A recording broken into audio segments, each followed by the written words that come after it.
So majority of the videos on this channel are videos of us exposing the music industry and other evils in this world. And one of those videos, the most popular video, includes an interview with industry publicist Jonathan Hay, who's worked with the likes of Jay-Z, Rihanna, DJ Khaled, RZA from the Wu-Tang Clan, Sway in the Morning, Drake, Boosie, and a list of other people as well. And in this interview, he leaves all the conspiracy theories at the door because he quite literally tells us what happens in the music industry behind the scenes. There's a reason the video went viral. Well, because a lot of you all found this channel through that video, a lot of you all have been spamming my email, sending me and tagging me in this video on TikTok that went viral. And by viral, I mean viral. Well over 4 million combined views with part 1 and part 2 of this lady giving this, and I gotta admit, very, very eerie and creepy story that I 100% believe about this lady or this girl she knows that dated this rapper who blew up in 2020, and how he had to quote unquote sell his soul in order to blow up, and how it was weird, how she watched the transition, how he had to go to LA to do it. She gives all the details. I was originally going to just react to the video with you all in real time, but I considered it would be a lot more effective and a lot more efficient on you all's end if I just edit the video, get rid of all the pauses, get straight to the point, present it to you all, and then on the back end, I'm going to tell you all who I think she's talking about, because she never gives the rapper's real name. Why I think it's important that we expose this, just like we've always done on this channel. Now, this will be the first video on this channel that I've dropped in a week, because I've been spending a lot of time on my second channel that I just created. It's a sports channel. It's growing really, really fast. So if you all are into sports, please go over there and hop over there and subscribe to that channel. Link will be in the description. Now, without further ado, hit the like button, subscribe to the channel. Again, please watch this video all the way through. Listen to what this woman had to say. I'll see you on the other side. This girl emailed me and she was like, my ex-boyfriend sold his soul or channeled a demon to become a successful rapper. So I wasn't actually going to post a lot this week because I'm actually at my mom's house. I'm in her guest bedroom, but this one's really good. So she told me that she met this guy in high school. They went to high school together. He dropped out. She graduated. And actually in high school, they weren't together because he actually had a baby with like some girl that she knew. Like they weren't really friends, but whatever. He has a baby with her. She graduates. He had dropped out to become a successful rapper and like work on his rap career. After they graduate, somehow they get together. I'm not really sure the details on that, but pretty soon after they get together, she gets kicked out of her family's house. I don't really know the details on that either, but she said it's not really relevant to the story. So she moves in pretty soon after they start dating with him, his mom, and then sometimes his daughter's there. They have virtually no money. He's working a little bit. She's working at the mall. She's going to work every day. She's trying to help him provide for his daughter, and he's working on his rap career when he's not at work. He does a song that goes semi-viral around 2020. That song got attention of a big producer who lives in Los Angeles. The producer's team reaches out to him and basically tells him, hey, we want to bring you out here. We want to like work with you. And he's all excited. He goes to her. He's like, I can't believe this is happening. She's like, you need to go, baby. They fly him out. He doesn't talk to her a lot that day, but he basically just tells her like, I'm with these people. Like they're super important. They're teaching me everything I need to know. But he does FaceTime her that night while he's at the studio. He calls her the next morning. He's like, hey, I'm going to be pretty busy today. I don't know how much I'm going to be able to talk to you, but like, just so you know, everything is going really, really well. I'll tell you about it when I get home. He was supposed to fly home the next day. He was only there for 2 days. So he gets home. He's all excited. He says like, he's going to continue working with these people. I don't know if there was like a contract signed or whatever, but basically he's hook, line, and sinker. He's in with them. He tells her about the producer, and then he tells her about this girl that's like the producer's assistant or like part of his team. I'm not really sure her role, but we're just going to call her Jazz for the story. And Jazz has sort of been like the point of contact that her boyfriend is working with this whole time. Like she's the one that reaches out on behalf of the producer. She's the one that makes all the travel arrangements. So the night that he gets home, after he tells her all about his trip, all about all the people, he just basically tells her, hey, I might be different for the next couple of weeks because I'm in work mode. Like this is what I'm doing now. I need to take it seriously. So like, don't be offended if I'm a little bit different or if I'm a little bit distant, because I'm not going to be able to dedicate as much time to you as I have in the past. She said up until that point, like they really did have a good relationship. He was a good boyfriend. He always tried to make her feel special, even though he didn't have a lot of money. He would always tell her like, I'm going to get big so that I can get us a nice house. I can get my mom a big house. Like we're going to have a really, really good life. Like you just have to believe in me. And she did believe in him. So it's a day after he gets home from his trip. She gets home from work. He's in his room doing like recording or whatever he does. She walks in the bedroom after work to like change her. He turns his to look at her and he's like, what the F are you doing? Get the F out of here. She said he had never talked to her like that. She was like taken aback. Like what's going on? It was like Dr. Jekyll, Mr. Hyde, different person. So she's like, what is your problem? She's like, don't talk to me like that. And his face softens and he's like, I'm sorry. sorry. Like, I was just in the middle of something. He's like, I was just really, really into it. Like, you just surprised me. That's all. And so she's like, okay. Like, she lets it go because this is the first time it's ever happened. So she tries to be nice and she's like, well, show me what you're working on. Like, I'm invested. I want to know. So he brings his laptop over. They're sitting on the bed. He's playing her this song that he's been working on that I guess he worked on while he was in LA with these people. And his like iMessages pops up on his computer because she said his texts were linked to his MacBook. And the text is from Jazz. Like, she sees the name and the text says, let me know when you meet him and how he works for you, LOL. He X's the message out almost as soon as it pops up. Like, he did not want her to see it, she felt like. So she was like, what was that? Like, meet who? And he was like, oh, just another person that they work with. Don't worry about it. So she's like, okay, let's it go. Couple weeks go by. He has another trip to go out and meet these people and work with them. She takes him to the airport. She's like, let me know when you land. He's like, I will. I love you. Bye. Gets on the plane. He lands. He doesn't text her. She checks his location. They shared locations on the phone. She sees that he landed, but she figures he's busy. He got picked up as soon as he landed. She's also going into work, so she doesn't think about it. She goes to work. She checks her phone on her break. He still has not texted her. It's been like 4 hours. So she texts him. She's like, did you make it okay? Checks his location. He's somewhere else. Not the same address that he was at the first time he was there. So she's got like 30 minutes on her break. So she looks up the address in her Apple Maps or whatever, figures out it's a house. It's a nice house. She texts him again. She's like, just call me when you have a minute. No response. A couple hours later, she gets home from work. His mom's there. She's like, hey, have you heard from so-and-so, her ex? His mom's like, no. Like, have you? And she's like, no. She's like, you should call him. So his mom calls him. He doesn't answer. The phone rings, so it's on, but he doesn't answer. So for the next 2 hours, her and her boyfriend's mom are trying to call him, but he's not answering. The phone's ringing. All the messages are being delivered.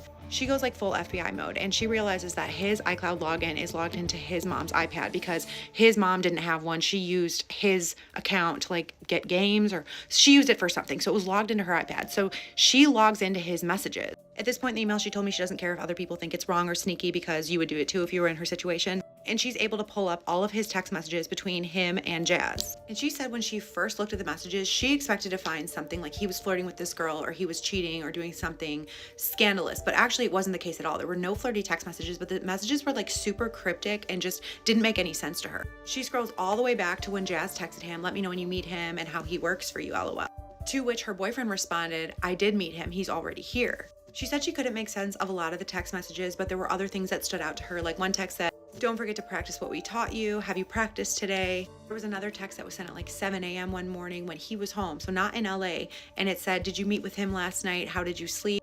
And there was another text because he had sent her a song clip that he was working on. And she had responded to the song clip saying, I can hear his influence clear in this one. The two of you are doing great things together. I'll send this to so-and-so, the producer, and I can't wait to see what the three of you do.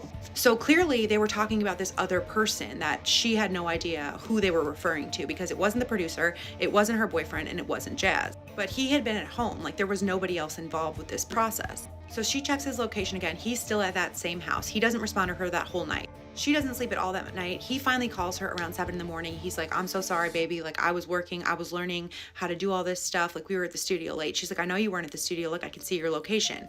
And he's like, oh, yeah, like we were at his house. He tells her basically that he has another studio at his house and that they were mentoring him pretty late into the night. So he's there for a couple more days. He talked to her the whole time. She didn't get any weird vibes or anything. She picks him up a couple days later when he flies home. He gets in the car from the airport. He leans over to hug her. He pulls away. She notices like 3 burn marks on his arm. She said she would have thought it was like from like a straightener or like a curling iron, but it was like right in the middle of his forearm, like right here. She's like, what's this? He's like, oh, I scratched myself. She's like, it looks like a burn. He's like, no, I scratched myself. He brushes it off. He's like, oh my God, the biggest things are happening. Like, I'm going to be able to like, get us this house. I'm going to be able to get my mom a house. Basically, he's so excited. She doesn't want to ruin his thunder. So she's just like, okay, cool. They get home. She's all excited. She thinks they're going to have like a nice night together because she hasn't seen him in a few days. And he pretty much shuts himself immediately in the room. He's like, I have to work. I have to do this stuff. He doesn't really come out the whole night. She goes in the room later to check on him, to like hang out. He's already asleep in bed, but he's like mumbling in his sleep. She tries to wake him up because she's like, I want to hang. He mumbles louder, but she said it wasn't real words. It was like not even a real language, but he was just making these noises with his mouth. She just gets in bed next to him. She tries to fall asleep, but his mumbling intensifies. She's having a hard time sleeping. She finally falls asleep. She's woken up before the sun comes up because he grabs her in his sleep and he says, you can't take her too. She wakes him up. She's like, you're dreaming. He wakes up. He's like, I'm sorry. I don't even know what I was dreaming about. They fall back asleep. At some point in the night, he wakes up again and basically tries to like force himself on her. She basically tells him, no, I'm sleeping, to which like he had a bad reaction. She said she looked at him. His eyes were fully open. Like he was awake. She's like, what are you doing? And he then like snapped out of it. And he was like, I'm sorry. I must have been dreaming. Over the next couple of weeks, his anger and his temper intensifies. He's pretty much always locked in his room working. He's constantly snapping at her, his mom, and his daughter. At one point, he yelled at his little daughter so loud that it scared her. She was crying. She ran to her to comfort her. So now she's like taking care of his daughter pretty much all the time. And then it comes time for him to go back to LA. So she's like, I want to go with you this time. He's like, okay, cool. They get to the airport, board the plane. He brings a water bottle that he bought at the airport onto the plane. He gets up before the plane takes off to go to the bathroom. While he's in the bathroom, she takes a sip of his water. He comes back, sees that she took a drink of his water bottle, and he just like flips on her. And he's like, he didn't say that you could have any of his water. And she's like, who? This is yours. And then she said it was like a change again. Like she saw his eyes change and he was like, I'm sorry, like you can drink my water. Then she's like, okay, this person has like split personality. She lets it go. They get there. She goes to the studio with him. Everything's fine. She meets Jazz. Jazz is really, really cold to her, keeps talking to her boyfriend, but like is like very dismissive of anything that she says. She keeps making like inside jokes with him. And then she tells him after they're done that it's time for her to go back to the hotel while he comes over for mentoring. And the girl that emailed me is like, absolutely not, like I'm going with you. Boyfriend looks torn. He's like, yeah, I'm just gonna bring her, like we'll drive separate. We're gonna go back to our hotel first and then we'll meet you guys over there.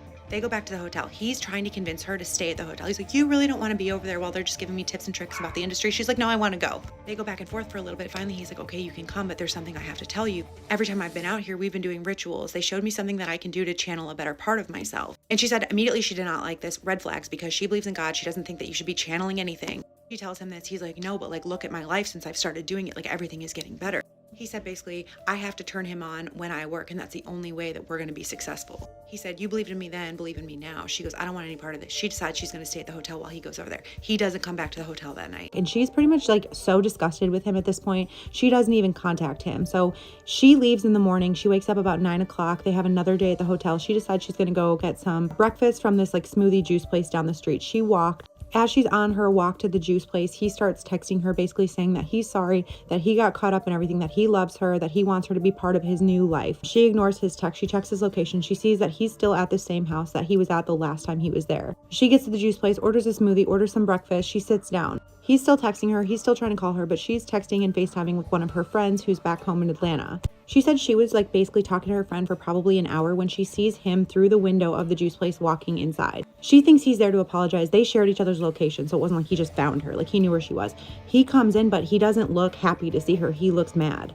He grabs the juice or like smoothie she's drinking, throws it in the trash, and starts basically berating her in public about how is she going to ignore him. She doesn't know how she has. How dare she embarrass him in front of all these new people that he's become friends with. When she objects, she's like, don't yell at me in public. He grabs her breakfast. I don't know what she's having, but he throws it on the floor in the juice place, to which at that point the employees come over and they basically tell them that they have to leave. She's so embarrassed because he's never acted like this. So she's like profusely apologizing to the employee when he yells at her in front of the employee. And he's like, why do you care what this person thinks and you don't care what he thinks? So again, this is another time that he's talking about himself in third person. And she's like, are you having a split personality episode? Like what is going on? Because he had just started displaying these behaviors on the plane to go to LA on this trip. So after he has this meltdown in the juice place, she's walking back to the hotel. She's a few steps in front of him. He's behind her. He's yelling at him. And then she said about halfway back to the hotel, he just like switches off and he's all of a sudden being nice to her. Like, baby, like, please don't go. Like, wait, we just need to talk. Listen to me. She's like, why don't you go hang out with your new friends? Like, that's like what's important. Like, if I had money, I would switch this flight right now. But basically they were still broke at that point. Like he hadn't seen any real money come from his music. So she realizes that she really has nothing to do besides like go back to the hotel without him and just like wait for him to be done with whatever he's doing. But he follows her in the room. She's like, do I need to leave or are you going to leave? He's like, no, I'll leave. After he leaves, he's sending her all these mean texts again. He's like blowing up her phone. She's not answering. He's leaving her all these mean voicemails about how she doesn't know what she has and she's making the biggest mistake of her life. She decides she's going to call his mom because she lived with him and his mom at the time. His mom obviously has no idea what's going on and she was actually really close with his mom. So she calls his mom, tells her what's going on, and his mom is like, absolutely not. Like, I'm going to call him. The girl's like, well, don't do it on my behalf. Like, I'm basically done with him. Like, I'm just letting you know because I respect you and you've been really kind to me. And his mom's like, I'm going to talk to him. So a little while later, he comes back to the hotel. He brings her lunch. He brings her flowers. He brings her like all the things that she likes. And he profusely apologizes, saying that he doesn't know what happened. And all of this success, this relatively newfound success is just going to his head. And he's so sorry and he loves her. And will she please come back to the studio with him tonight? She brings up the fact that Jazz, the girl that works for the producer, has been really rude to her. And he's like, I'll talk to her. Nobody's going to disrespect you in front of me. Like, I promise you things will be different tonight. And she really does love him. So she decides that she's going to give it a chance. She goes to the studio. Apparently when they got there, Jazz said something snarky to her, to which her boyfriend immediately jumps to her defense and says, like, don't talk to her like that. Like, she is part of me. If you're gonna, respect me, then you need to respect her. After they finish recording or doing whatever, they're there for a couple hours.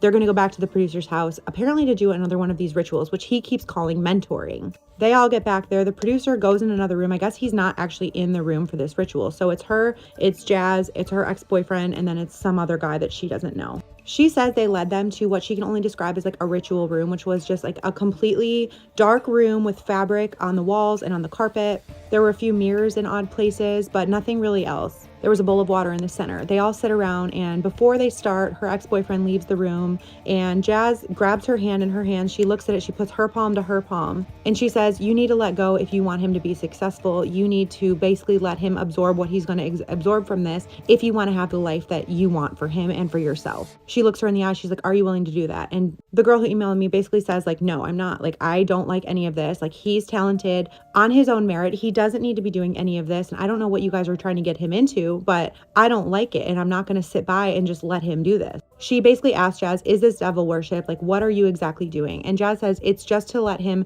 tap into a higher part of himself that will let him be successful. She says the words devil, entity, nothing like that was ever mentioned in this conversation. Her ex comes back in the room. He's like, can I talk to you alone? They go out. He basically tells her, look, just give it a chance. You don't have to participate. If you want to, tell me not to do this after this night, then fine. But like, just at least give it a chance. So she's like, okay. So he comes back in the room. They all sit, they turn down the lights. And she said, although she expected something sinister, something dark, something like devil worshipy, it was really nothing like that. It was basically just a guided meditation that Jazz led. The only difference was, instead of what she would describe as like a self-worth meditation, they kept putting power into him. So Jazz would say, I trust him with guiding me to make all of the better creative decisions for my life. I don't know exactly what she said, but basically along those lines. When the girl who emailed me asked, like, who is him? Jazz just said, it's his better self. She basically then asked, well, then why isn't he saying, I trust myself to make creative decisions on my career's behalf? Jazz is just dismissive. She's like, it doesn't work like that. You have to put your belief in him. She says there were no substances, no alcohol, nothing like that involved. She said she did feel scared at certain points, but she just kind of quietly prayed to herself. And then as she watched her boyfriend,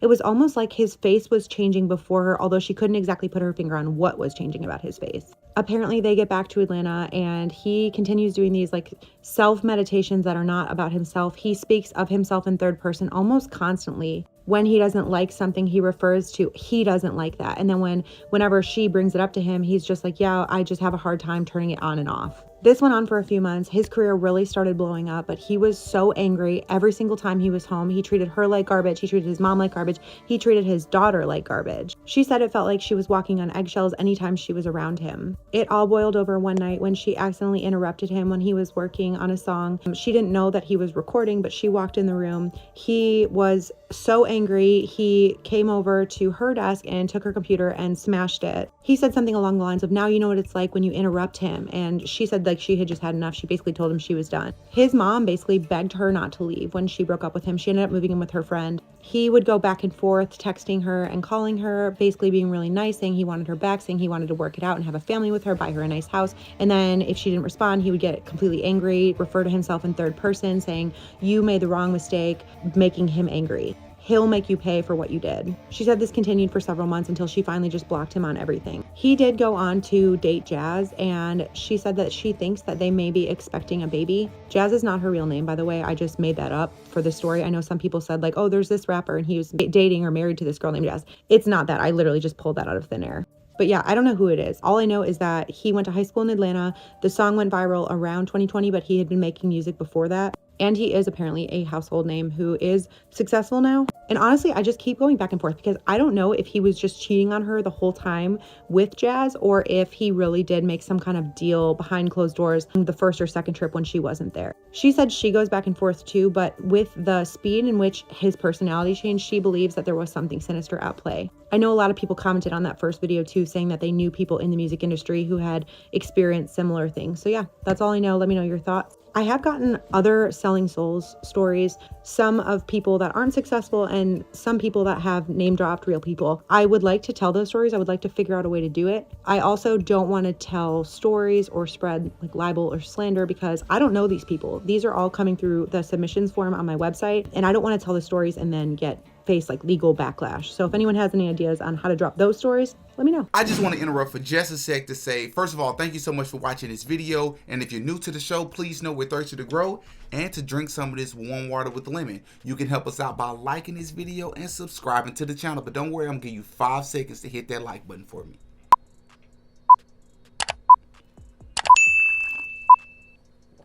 Thank you. Please follow us on our other socials as well. Thank you for your support. Easily one of the creepiest videos I've seen in a while. And a lot of people have been speculating that she's talking about Lil Baby. Lil Baby is from Atlanta. Lil Baby has blew up in the last few years. But unfortunately, Lil Baby had hits well before 2020. Local hits in Atlanta and more mainstream hits that were playing over the radio airways nationwide. I, to be honest, believe that the way that she described the story, it most closely reminds me or resembles the NLE Choppa story, because he had a hit in like 2019, 2020. He had a hit both years, and he has a daughter. And then you had Da Baby, not Lil Baby, but Da Baby. But he had Suge, I believe, in 2019, and then he had Rockstar in 2020, and he also has a daughter.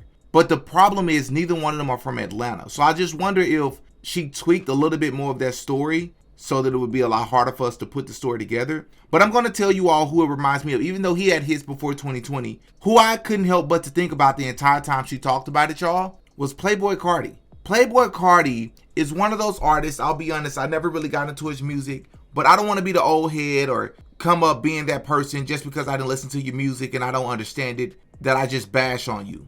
But Playboi Carti is, I believe, I think this applies to a lot of rappers, but Playboi Carti is quite literally, I think, one of the most obvious satanic and evil artists in the world. I think he's one of the best examples of, if you want to know what you got to do to make it in the industry, just look at this guy. He came into the industry looking, I was just watching the Playboi Carti documentary by Trap Lord Ross. And I watched it because I'm trying to understand this guy. Like, why do people rally behind him?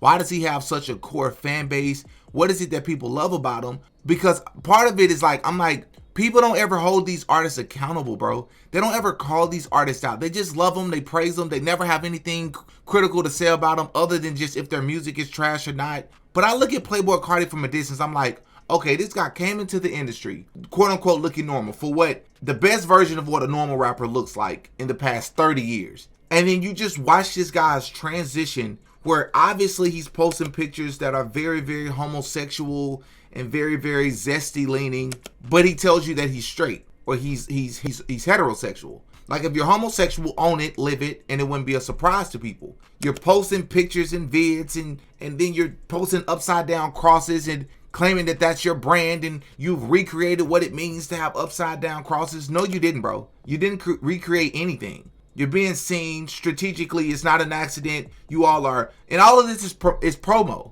He's being seen wearing what looks to be thongs, sticking his tongue out in pictures, kissing fans, male fans on the cheek or close to the lips or whatever on the stage, being able to get away with quite literally dropping verses where you can barely hear anything he's saying. And I'm not even one of those people that say I don't care for mumble rap, so to speak. Like, I'm a human being, and even though I speak out against it, I was raised in rap and hip hop. That's the culture I grew up in.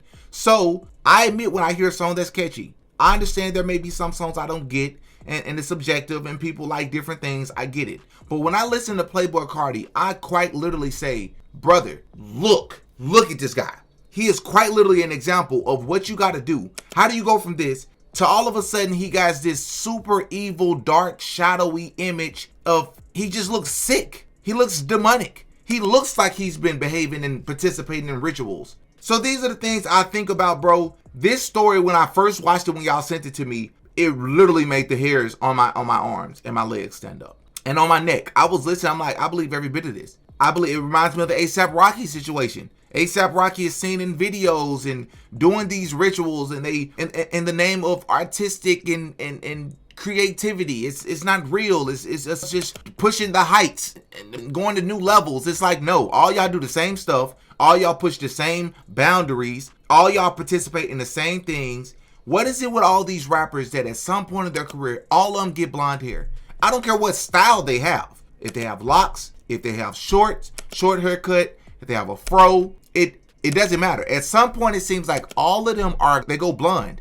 Not just rappers, but the entertainers and the actors and the comedians too. Drewski being one of the biggest ones. You people can't tell me these folks aren't placed in position. You can't tell me these people aren't industry plants. It takes more than just talent. And this story that this lady just shared is proof of that. It takes more than just talent to make it to where these people are getting. You heard what the girlfriend said at one point. I don't support this because he's already talented. He don't need to do this. Yes, he does. If he wants to make it in the industry, yes, he does. You know how many talented folks, especially the ones that have positive messages in their music, that never make it? Because there are other behind the scenes. There's a lot of politics. There's a lot of spirits. There's a lot of spirituality that goes into it. There's a lot of occultism that goes into music. And in 2025, that's not even the biggest shock to people. But when you hear the granularity of these stories, so in other words, when you don't just hear, he sold his soul to the devil and it sounds mystical and like it may not be true and people just gets to throw it up in the air and decide if they believe it or not. When you hear a real story of somebody's real life, how they were struggling, going to work, and their boyfriend was slowly changing over time, when you hear that gradual change over time, when stories like that are presented to you, it hit different. It hit different.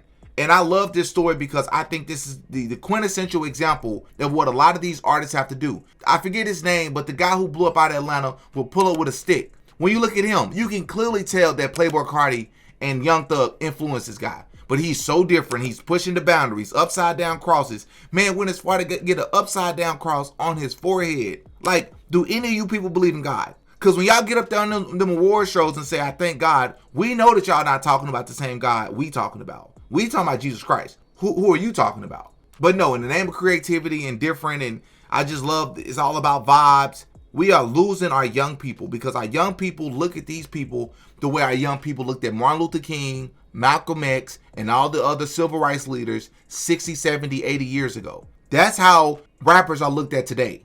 They are the new leaders in the so-called black community. So that's why it's important that we speak out. Y'all hop in the comment section and give me y'all thoughts. I love to know what you all think. I'm Demetrius. I go by Didi. That's all for this one, man. Until next time. Peace. Oh yeah, Didi got a podcast.